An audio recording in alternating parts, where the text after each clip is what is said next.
बिस्मिल्लाहिर्रहमानिर्रहीम। कल पेशावर में होने वाले दहशत गर्दी के वाक़ये के बाद हर आंख अश्कबार है, हर दिल सोगवार है। लेकिन इस हालत में भी जब आप सोशल मीडिया पर नज़र डालते हैं तो बहुत अफसोस से कहना पड़ता है कि कुछ लोग आपको नज़र आएंगे जो मुसलसल पाकिस्तान के इदारों को भी, लेकिन पाकिस्तान के वजूद को हदफ तनकीद बनाए हुए हैं।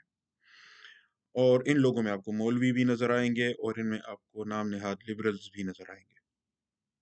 बज़ाहिर ये दोनों दो अलग पोल्स पर बैठे नज़र आते हैं। बज़ाहिर दोनों के दरमियान 180 दर्जे का इख्तिलाफ आपको नज़र आएगा या आप समझते होंगे कि इनके दरमियान पाया जाता है। लेकिन इस नुक्ते पर कि दुनिया जहान के हर मसले के लिए, बिलखुसूस पाकिस्तान के पड़ोसी ममालिक के मसाइल के लिए, इन दोनों तबकों को कसूर सारा पाकिस्तान का ही नज़र आता है। हर मामले में ये कहते हैं पाकिस्तान की वजह से हुआ है। ये जो मलामती फ़िरका है, जो हर मामले में पाकिस्तान को मलामत करता है, पाकिस्तानी कौम को मलामत करता है, ये इस वक्त हमारे लिए, यूं कहें, हमारे ज़ख्मों पर नमक पाशी कर रहा है। कुछ इनमें ऐसे हैं जो मौलाना अबुल कलाम आज़ाद की पेशन गोइयाँ, नाम निहाद पेशन गोइयाँ पेश कर रहे हैं। उन्होंने ये कहा था, उन्होंने ये कहा था, पाकिस्तान में ये होगा, पाकिस्तान में वो होगा। कमाल की बात यह है, मौलाना आज़ाद को खुद अपनी छतरी के तले, अपनी नाक तले हिंदुस्तान में जो कुछ हो रहा था वो तो नज़र नहीं आया, लेकिन पाकिस्तान में ये होगा, पाकिस्तान में वो होगा, इसके बारे में उनको पेशन गोइयाँ करने की फुर्सत मिल गई। खैर, मौलाना आज़ाद के मखमसे पर भी अलग से किसी वक्त इंशाल्लाह गुफ्तगू करेंगे। दूसरी जानिब वो नाम नहाद लिबरल्स हैं जिनको पाकिस्तान के इस्लामी तशख़्ख़ुस से मसला है और इसके लिए उनका सारा मलबा कायद आज़म पर खुसूसन गिरता है, और इस वजह से कायद आज़म एक जानिब हमारे इन मौलवियों के लिए, दूसरी जानिब इन लिबरल्स के लिए मुश्तरका हदफ बन जाते हैं। ये बात दुरुस्त है कि हमें अपने मसाइल के हल की तरफ तवज्जो करनी चाहिए, लेकिन इसका तरीक़ा ये नहीं है कि हम अपने क्या दूसरों के मसाइल के लिए भी पाकिस्तान को कसूरवार ठहराना शुरू कर दें। अफ़गानिस्तान का ही मसला ले लीजिए। क्या ड्यूरेंड लाइन को मुस्तकिल सरहद तस्लीम करने से इनकार करके अफ़गानिस्तान ने मसाइल का आगाज़ नहीं किया? क्या पाकिस्तान को तस्लीम करने से इनकार अफ़गानिस्तान ने नहीं किया था? क्या पुख्तूनिस्तान का स्टंट खड़ा करने में अफ़गानिस्तान का कोई किरदार नहीं था?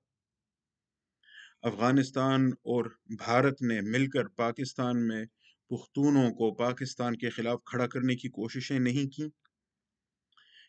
क्या बहुत बाद में भी काबुल में पुख्तूनिस्तान कॉन्फ्रेंसेस नहीं होती रहीं जिनमें नाम नहाद कौम परस्त लीडर हमारे यहाँ से जाकर तकरीरें किया करते थे, पुख्तूनिस्तान का झंडा बुलंद किया जाता था?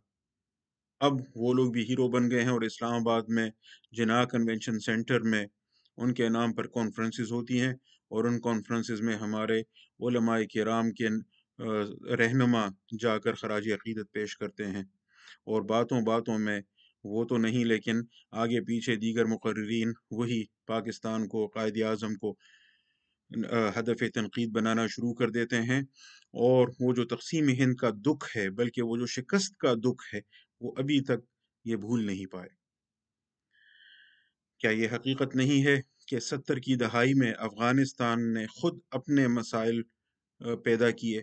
1973 में जब ज़ाहिर शाह का तख्ता उलट दिया था उसके अपने कज़न ने, बिरादर निस्बती ने, दाऊद खान ने, और खुद वो सदर बन बैठा, तो क्या ये पाकिस्तान ने किया था, या इसमें अफ़गानिस्तान के अंदर और अफ़गानिस्तान से बाहर बिलखुसूस सोवियत यूनियन का किरदार था? और फिर क्या सरदार दाऊद खान के कत्ल में पाकिस्तान मुलव्वस था, या ये भी कम्युनिस्टों का कारनामा था? और फिर क्या जब कम्युनिस्ट आपस में लड़ पड़े और हफीजुल अमीन और तरकई और फिर बबरक कारमल तक बात पहुंची और फिर सोवियत यूनियन को अफगानिस्तान में दाखिले की दावत दी गई, क्या यह सब कुछ पाकिस्तान ने किया था? 1973 से 1979 तक अफगानिस्तान में कितनी हुकूमतें तब्दील हुई? ज़ाहिर शाह, फिर दाऊद खान, हफीजुल अमीन, तरकई, और फिर बबरक कारमल, फिर रूस, सोवियत यूनियन अफगानिस्तान में दाखिल हुआ, कत्ले आम हर तरफ, लोगों पर तशद्दुद, जुल्म, उसके खिलाफ अफगानिस्तान के अंदर से मुज़ाहमत। पाकिस्तान तो उस मुज़ाहमत में अमली तौर पर बहुत बाद में शरीक हुआ है, और अगर भुट्टो साहब के दौर में ही उस मुज़ाहमत کے لیے جو لوگ اٹھے تھے اور بھٹو صاحب کی حکومت کی جانب سے ان کو سپورٹ کیا جاتا تھا، تو کیا یہ غلط تھا؟ اگر ہمارے ہاں پختونستان کا مسئلہ وہ اٹھا رہے تھے اور اگر ڈیورنڈ لائن کو وہ سرحد نہیں مان رہے تھے اور ہمارے لیے مسائل کھڑے کر رہے تھے، تو اب جب خود ان کے ہاں مسائل پیدا ہوئے اور ایسے مسائل جن کا اثر ہم پر بھی ہونا تھا، تو اس کے لیے ہماری حکومتوں نے کیا اسٹریٹجی نہیں بنانی تھی؟ پھر یہ بھی دیکھیے کہ ہمارے ہاں کے سرخوں کی کیا حالت تھی، یعنی حفیظ اللہ امین اور ولی بھائی بھائی اور ترقی اور ولی بھائی بھائی اور ببرک کارمل اور ولی بھائی بھائی اور نجیب اور ولی بھائی بھائی تک بات پہنچی۔ ہر معاملے میں آپ لائن کی دوسری طرف کھڑے ہیں، اور کچھ تو ان میں ایسے بھی تھے نام نہاد انقلابی شاعر جو ریڈیو کابل سے باقاعدہ ٹینکوں پر پشاور آنے کی یعنی نعرے بلند کرتے تھے اور یہ خواب دیکھتے تھے اور دکھاتے تھے لوگوں کو اور ڈراتے تھے اور دھمکاتے تھے۔ وہ امن کے جو نعرے تھے اور وہ جو امن پسندی کی باتیں تھیں، وہ تو کتابی باتیں کتابوں میں ہی رہ گئی تھی، وہ تو سرخ انقلاب کی باتیں ہونے لگی تھی۔ لیکن پھر ہوا یہ کہ 1991 میں سوویت یونین بکھر گیا تو ہمارے یہ سرخ یتیم ہو گئے۔ اب ان یتیموں میں کچھ تو ادھر کچھ ادھر بکھر گئے، لیکن زیادہ تر نے یہ کیا کہ وہ امریکہ کی گود میں، اسی سامراج کی گود میں بیٹھ گئے جس کے خلاف کل تک بول رہے تھے۔ وجہ یہ نہیں تھی کہ ان کو امریکی سامراج سے کل نفرت تھی آج محبت ہو گئی، بلکہ وجہ وہی پاکستان دشمنی اور اسلام دشمنی تھی جو پہلے سوویت یونین کے سائے تلے ہو رہی تھی، اب امریکہ کے سائے تلے ہونے لگی۔ اب وہی سوشلسٹ اب لبرل بن گئے، اور آج کل تو سوشلسٹوں اور لبرلوں کے مناظرے کی بھی کہانیاں ہو رہی ہیں، نورا کشتی کی بھی باتیں ہوتی ہیں۔ تو یہ تو ہمارے لبرلز کی بات ہو گئی، جو نام نہاد لبرلز ہمارے ہاں ہیں جو کل تک سرخے تھے۔ اور دوسری جانب مولوی ہیں جنہوں نے افغانستان میں طالبان کی حمایت کی۔ اب بظاہر تو لبرلز طالبان کے خلاف ہیں اور مولوی طالبان کے فیور میں ہیں، لیکن ان کے درمیان جو مشترک نقطہ ہے وہ پاکستان اور قائد اعظم کی مخالفت، پاکستان کی مخالفت اور قائد اعظم سے نفرت، اس پر ان دونوں کا ایکا ہو جاتا ہے، ان کا اتفاق ہو جاتا ہے۔ سوچنے کی بات یہ ہے کہ ہمارا قصور اصل میں کیا ہے۔ پاکستان کا قصور اصل میں یہ نہیں ہے کہ افغانستان میں ہم نے مسائل پیدا کیے ہیں۔